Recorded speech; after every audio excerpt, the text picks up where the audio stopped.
cidade nunca faltou nada.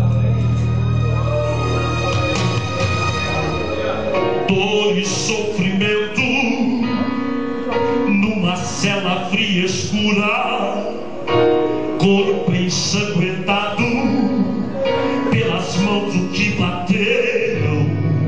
Uma voz chamou seu nome, esperança se criou. Na escuridão ele responde: Paulo e Silas, aqui estou.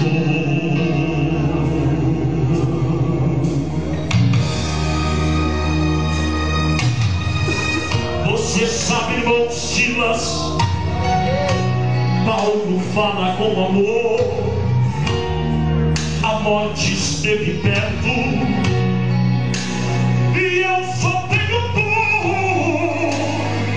E quando abri meus olhos, vi o rosto de Jesus.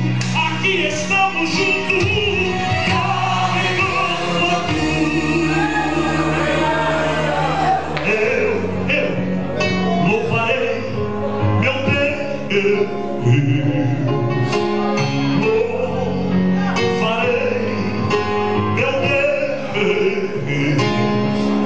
Não sei o que será do amanhã, nem o que o futuro tem, mas eu louvarei meu Deus.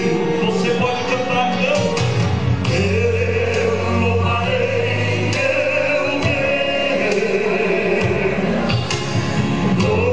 Louvarei meu Deus.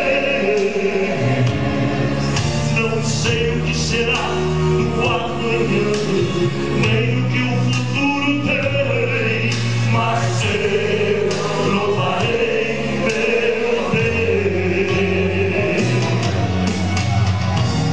Isso é uma prisão,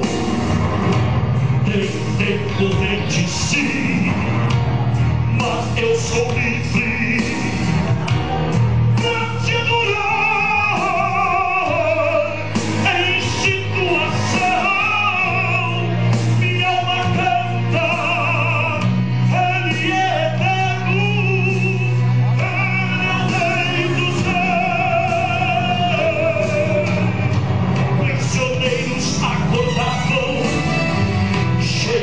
Cheios de alegria, porém alguns desprezavam